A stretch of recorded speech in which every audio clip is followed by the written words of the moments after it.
बिस्मिल्लाहिर्रहमानिर्रहीम। अस्सलाम वालेकुम नाज़रीन, मैं हूं आपका होस्ट अहमद फवाद। आज तारीख है 10 मार्च और दिन है मंगल का। 3 खबरें आज की व्लॉग में आपके साथ में शेयर करूंगा। पहली बड़ी ब्रेकिंग न्यूज़ तो ये है कि ट्रंप को ईरान जंग में अपने ही इत्तेहादियों से अब जो वार्निंग है ना वो मिल रही है। कुछ एक्सक्लूसिव डिटेल्स आपके साथ में शेयर करूंगा जी कि बयानिए की जंग अमेरिका हार गया है, कैसे और माजी में कैसे बयानिए की ही जंग अमेरिका जीतता रहा है, जिसकी वजह से इराक हो गया या दीगर ममालिक देखें तो ट्रंप की जो अमेरिका की इजारादारी थी ना वो कायम रही। लेकिन ईरान के साथ ये हुआ कि बयानी की जंग हार गया और पहली मर्तबा ये हो रहा है जी कि इसके अपने ही इत्तेहादी इसको वार्निंग्स देने पर आ गए हैं और खित्ते के कुछ जो मेन प्लेयर्स हैं ना वो भी कूद पड़े हैं और खित्ते के मेन प्लेयर्स भी ईरान के साथ हिमायत का ऐलान कर रहे हैं और ट्रंप की मजम्मत कर रहे हैं। इस पर कुछ एक्सक्लूसिव डिटेल्स आपके साथ में शेयर करूंगा जी। फिर इसके साथ ही आपको ये भी बताऊंगा कि साबिक army chief general Qamar Javed Bajwa साहब है उनके हवाले से कुछ खबरें सर्कुलेट कर रही हैं कि उनको ब्रेन हैमरेज हुआ है और वो अपनी यादाश्त खो चुके हैं। ये मामला क्या है जी, खबर कहाँ से आई है, बैकग्राउंड क्या है, हकीकत क्या है, तफसीलात इस हवाले से भी आपके साथ में शेयर करूंगा जी। फिर इसके साथ इमरान खान साहब से रिलेटेड भी एक खबर आपके साथ शेयर करनी है कि इमरान खान साहब को मनाने के लिए एक इंटरनेशनल जो वफ्द है ना वो पाकिस्तान आया है और ये वफ्द इमरान खान साहब के कुछ जो करीबी साथी हैं ना उनसे मुलाकात कर रहा है और मुज़ाकरात की कोशिश कर रहा है। कहाँ तक कामयाबी मिली है इस पर भी कुछ आम तरीन तफसीलात हैं, वो भी आज की व्लॉग में आपके साथ में शेयर करूंगा। पहली खबर तो आप सुनिए कि जो ट्रंप के अपने इत्तेहादी हैं ना वो अब ट्रंप को वार्निंग दे रहे हैं। जब ट्रंप की जानिब से अटैक किया गया ईरान पर तो प्लान ये था कि रिजीम चेंज किया जाए जल्द अज जल्द और ट्रंप को ये लग रहा था कि शुरू के 2-3 दिनों में ही ईरान में वो रिजीम चेंज कर लेगा, क्योंकि टॉप जो लीडरशिप थी उसको ख़त्म कर दिया गया था और जो नीचे लीडरशिप थी वो कुछ कर नहीं पाएगी, सिस्टम मजबूत नहीं होगा, हम रिजीम चेंज कर लेंगे, अपनी मर्जी की कठपुतली जो है वो यहाँ पर लाकर बिठा देंगे। लेकिन रिजीम चेंज क्या होना, आज 11वां दिन है लेकिन ईरान डट कर खड़ा हुआ है और जो स्ट्रॉन्ग रिस्पॉन्स ईरान की जानिब से दिया जा रहा है ना ये एक्सपेक्ट नहीं कर रहा था अमेरिका, बल्कि अब उल्टा हुआ ये है कि अमेरिका के इत्तेहादी कौन कौन है जी, ऐसी बात है जो सारे खलीजी ममालिक हैं, गल्फ कंट्रीज हैं, सऊदीया हो गया, कतर हो गया, बहरीन हो गया, कुवैत हो गया, ये तमाम जो कंट्रीज हैं, खासतौर पर यूएई जो हो गया जी, ये तमाम जो कंट्रीज है ना ये अब अमेरिका को ये कह रहे हैं जी कि इस जंग से वो पीछे हट जाए। अब जो सेकंड प्लान था ना अमेरिका का वो ये था कि चलें वो तो अब इसमें फंस गया है, किसी तरीके से कोई फेस सेविंग लेकर वो पीछे हो जाए और ये जो खलीजी ममालिक है ना ये आपस में लड़ पड़े, ये ईरान के ऊपर जो अटैक है वो कर दें, क्योंकि इन यहाँ पर मौजूद जो अमेरिका की बेसिस हैं वहाँ से ईरान के ऊपर अटैक किया गया। तो एक फेस सेविंग के तौर पर ये सोचा जा रहा था कि अगर ये कंट्रीज जो है वो बीच में कूद पड़ती हैं और ईरान के ऊपर अटैक कर देती हैं तो हम अपना जो असलहा है वो बेचते रहेंगे, इनको पीछे से हम सपोर्ट करेंगे और इन दोनों को आपस में लड़ाई रखेंगे। लेकिन उल्टा हुआ ये कि यहाँ से जिस तरह से ईरान की जानिब से मतलब है कि टारगेटेड अटैक्स किए गए हैं और जिन जिन जगहों पर ईरान की जानिब से जो अटैक्स है ना वो किए गए हैं वो मतलब है कि बड़ा टारगेट करके किया गया है। ऐसा नहीं हुआ कि हवा में ईरान जो है वो अपने जो मिसाइल है वो मारता रहा है और फिर इसके अलावा ऐसा नहीं हुआ कि ईरान की जानिब से कोई बगैर किसी स्ट्रेटजी के जो रिटेलिएट है वो किया गया हो। ईरान की जानिब से 20-30 सालों से इस जंग की जो तैयारी है ना वो की जा रही थी, रिस्पॉन्स से ऐसा महसूस हुआ। तो जो खलीजी ममालिक है ना वो पीछे हटने पर अब मजबूर हो गए हैं। क्यों मजबूर हुए हैं? एक तो खित्ते में जो ओवरऑल सूरत हाल बन गई है, बल्कि पूरा जो खित्ता है ना वो इस वक्त आग की लपेट में इसलिए आ गया है कि ऑयल प्राइसेस बढ़ने से जो महंगाई है ना वो अरूज पर पहुंच चुकी है और पाकिस्तान जैसे ममालिक अगर मजीद महंगाई बनती है तो ये पिस कर रह जाएंगे, क्योंकि यहाँ पर तो माशी सूरत हाल वैसे ही स्टेबल है ही नहीं। तो इन तमाम खलीजी ममालिक के साथ ये हुआ, एक तो ऑयल वाला इनका जो मामला था वो बंद हो गया और दूसरा इनको अब ये डर है कि अगर ये ईरान के ऊपर कोई अटैक करते हैं तो फिर ईरान को तो मजीद जवाब मिल जाएगा कि पहले तो आप सिर्फ अपनी सरजमीन इस्तेमाल होने दे रहे थे, अब आपने बराह अटैक कर दिए तो इसलिए हम भी आप पर अटैक करेंगे और अगर इनके पानी के जो ज़खायर हैं वहाँ पर अटैक कर लिया जाता है तो वहाँ पर तो मतलब है कि वैसे ही अपना तो कुछ वो उगाते नहीं है, ना ही वहाँ पर पानी है, सिर्फ और सिर्फ तेल है, तो उनको यहाँ से भी जो लाले हैं ना खाने पीने के वो पड़ जाएंगे। तो इसलिए जी वो इससे निकलना चाहता है और अमेरिका को भी वार्निंग्स दे रहा है जी कि आपको भी इससे अब निकलना होगा।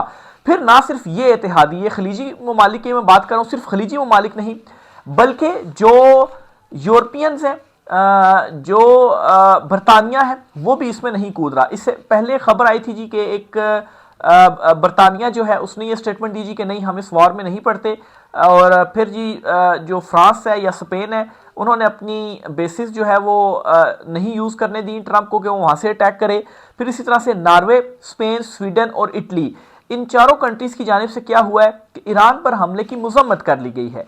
अब मैं ये क्यों कह रहा हूं कि बयानिए की जो जंग है वो अमेरिका पहली मरतबा ऐसा हुआ कि हारा है, क्योंकि जिस तरह से इत्तेहादियों की जानिब से वार्निंग दी जा रही है, अमेरिका के साथ जो अरसे से सारा जो मगरिब वो खड़ा हुआ था, वो ये नहीं कह रहा कि जो ट्रंप है उसने अटैक किया, वो मजम्मत कर रहा है ट्रंप के अटैक की, यानी कि वो ईरान की यहां पर हिमायत करे कि ईरान ठीक था, अमेरिका को अटैक नहीं करना चाहिए था। फिर खित्ते के मेन प्लेयर्स, कौन मेन प्लेयर्स हैं जी? रूस है और चीन है, ये दोनों भी कूद पड़े हैं। और ये दोनों प्यूटन की बात हुई है, टेलीफोनिक गुफ्तगू हुई है ट्रंप से, और ये मशवरा दिया गया जी कि आप इस जंग से पीछे हो जाएं। चीन जो है वो अमेरिका को ये कह रहा है कि जो भी नई लीडरशिप मुंतखब हुई है, मुश्तबा खुमैनी साहब, उन से जो है वो उनके ऊपर अटैक करने से आपने बाज रहना है, और ऐसा नहीं होगा कि वाशिंगटन से कोई मंजूरी होगी तो तब ही जो क़यादत मुंतखब हुई है वो दुरुस्त होगी। उनका अपना आइन है, उसके तहत उन्होंने बंदा जो है वो मुंतखब कर लिया, तो इससे आपने बाज रहना है। चीन की बल्कि एग्जैक्ट स्टेटमेंट भी मैं आगे चलकर आपके साथ जो है वो शेयर करता हूँ। चीन ने भी स्टेटमेंट दे दी और फिर उसके बाद रूस ने भी स्टेटमेंट दे दी। अब ट्रंप की अमेरिका की जो सूरत हाल है वो ये पड़ गई है कि उसे एक फेस सेविंग चाहिए कि किसी तरीके से वो यहाँ से निकले, क्योंकि अगर वैसे ही वो निकलता है तो फिर तो बड़ी हजीमत का सामना करना पड़ेगा, क्योंकि एक अंदाजे के मुताबिक शुरू के 2 दिन में 5.6 अरब डॉलर का जो असलहा है ना वो फूंका गया अमेरिका की जानिब से। तो 11 दिन का आप जो हिसाब है वो खुद लगाएं, तो यहाँ से भी अमेरिका को झटका पड़ा है। दूसरा, अवामी सतह पर भी सपोर्ट अमेरिका को नहीं मिल रही, और जब अवामी सतह पर आपको सपोर्ट ना मिले ना तो फिर कोई भी जंग आप नहीं जीत सकते। ईरान जो इतना स्ट्रांगली खड़ा हुआ उसकी एक बड़ी रीजन ये भी है कि ग्राउंड लेवल पर जो अवाम है ना वो अपनी लीडरशिप के साथ खड़ी हुई है। अगर अवाम ना खड़ी हो तो फिर जाहिर सी बात है लीडरशिप के लिए भी मुकाबला करना मुश्किल हो जाता है। तो अमेरिका में इस वक्त ये हो रहा है, और इसका उलट ये हो रहा है जी कि ईरान में अवाम उनके साथ खड़ी हुई है। बल्कि कतर के हवाले से भी आपको बताऊं तो वहां पर भी जो अवाम निकली है ना, सॉरी बहरीन के हवाले से, बहरीन में भी जो अवाम निकली है वो अपनी हुकूमत के अगेंस्ट निकली है। वहां पर अवाम नहीं चाहती कि बहरीन जो है वो इस जंग में जो है वो पड़े, और वहां के जो बादशाह हैं गालिब उनके वाले से कहा जाता है कि वो अपने मुल्क को जो है वो छोड़कर कहीं दूसरे मुल्क में चले गए हैं। और अगर ये सिलसिला ऐसे ही कंटिन्यू रहा तो जो खलीजी ममालिक है उनको ये खदशा है जी कि हमारी जो बादशाहतें हैं वो खतरे में पड़ जाएंगी।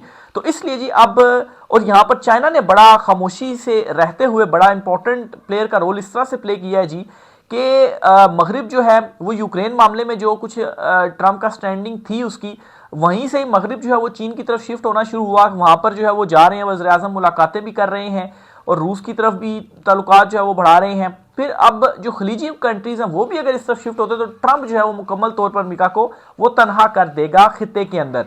तो ये इस वक्त जो सूरत हाल है वो बड़ी खौफनाक सूरत हाल बनी हुई है, खासतौर पर ट्रंप के लिए भी, कि अब इस सूरत हाल से वो कैसे निकले। दूसरी तरफ ईरान ने एक ऐलान किया है, और उस ऐलान में ये कहता है जी कि अगर कोई ये चाहता है कि हम अबनाए हरम्स जो है वो उसके लिए खोले, वो रास्ता उसे इस्तेमाल करने दें, तो वो अमेरिका के सफीरों को अपने मुल्क से निकाल दे, यानी कि अमेरिका के साथ सिफारती ताल्लुकात को खत्म कर दे। अब नाज़रीन आप थोड़ा गौर कीजिए, सारा बयानिया ईरान के हक में बन रहा है।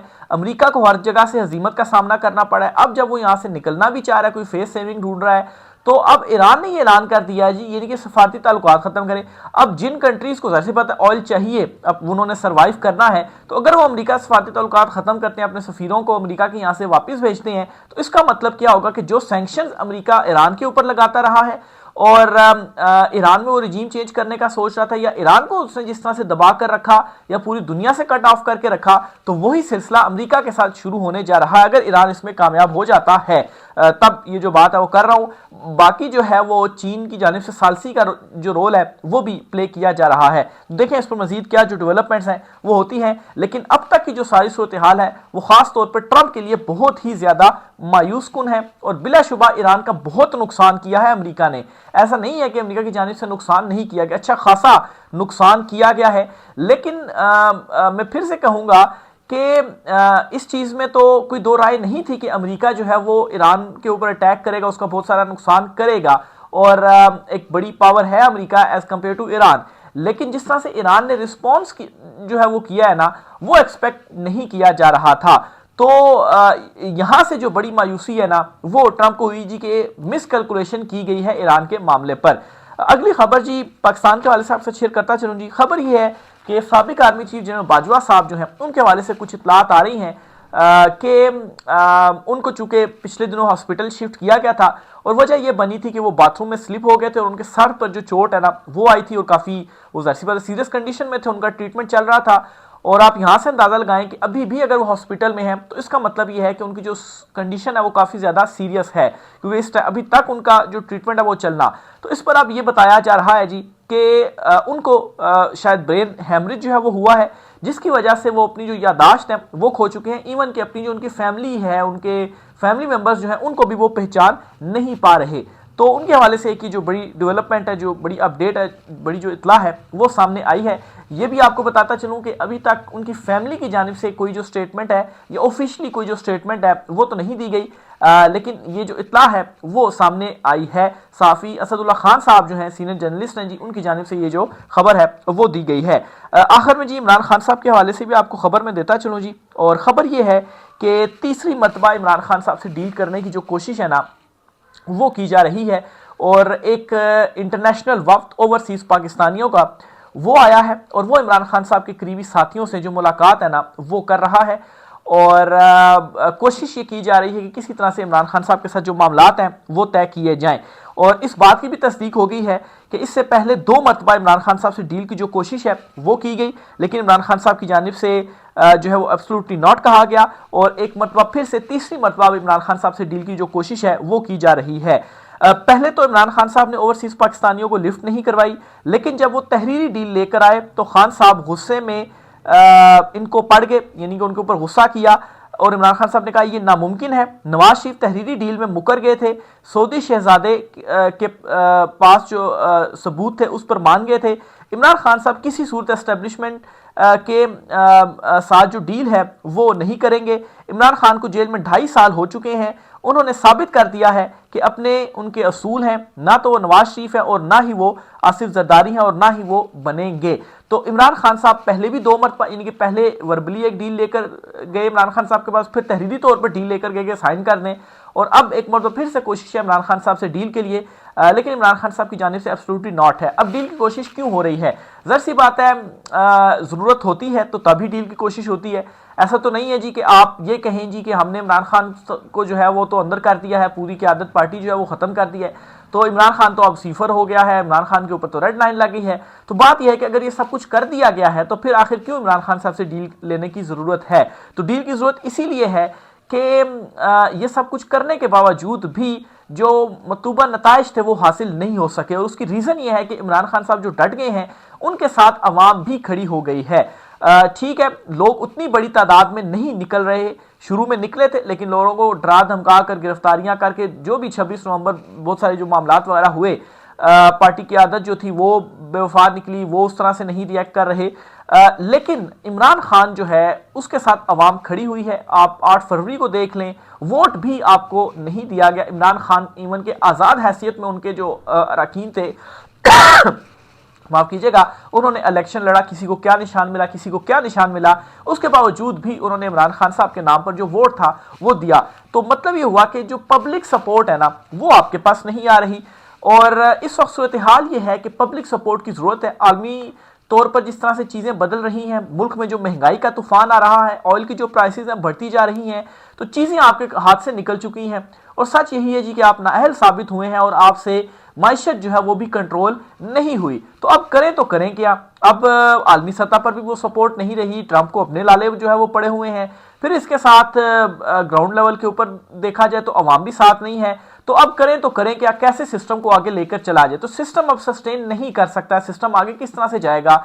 आपने देखा ईरान और अमेरिका वाले इशू में कि भाई ईरान के साथ, ईरान की क़यादत के साथ उसकी आवाम खड़ी हुई थी और वो डटकर खड़ा और मुकाबला कर रहा है, जबकि अमेरिका में ट्रंप के साथ ये हो रहा है कि उसकी आवाम ही उसके साथ नहीं है। वो ही नहीं चाहते थे कि ईरान की जानिब से जो जंग है वो शुरू की जाए, और जो मिड टर्म इलेक्शन है ट्रंप को उसके लाले पड़े हुए हैं कि वो अपनी पॉपुलैरिटी जो है वो खो चुका है, और मिड टर्म इलेक्शन अगर वो नहीं जीता तो फिर क्या होगा, और सिर्फ अवाम उसके साथ नहीं थी। तो ये जो जंग है पूरी सुपर पावर होने के बावजूद वो ये जंग ईरान से, मतलब है खलीजी अपने इत्तेहादियों के साथ अटैक करने के बावजूद ईरान से वो ये जंग नहीं जीत पाया, और ना बयानी की जंग जीत पाया, और ना ही वहां पर जो रिजीम चेंज है वो कर पाया। तो ये वहां की सूरत हाल है। तो यहां पर जो हमारी जो चुनतखब हुकूमत बैठी हुई है, तो ये कैसे सस्टेन करेंगे? तो सूरत हाल आगे इनके लिए मजीद खराब जो है वो होती जाएगी। इसीलिए कोशिश कर रहे हैं जी कि इमरान खान साहब के साथ किसी तरीके से जो डील है वो हो जाए। बहरहाल इमरान खान साहब पहले भी एब्सोल्युटली नॉट कह चुके हैं, और अब भी इमरान खान साहब की तरफ से एब्सोल्युटली नॉट का ही बोर्ड है। राय का इज़हार कीजिएगा। आज के व्लॉग से इतना ही, इजाजत दीजिए, अल्लाह हाफिज।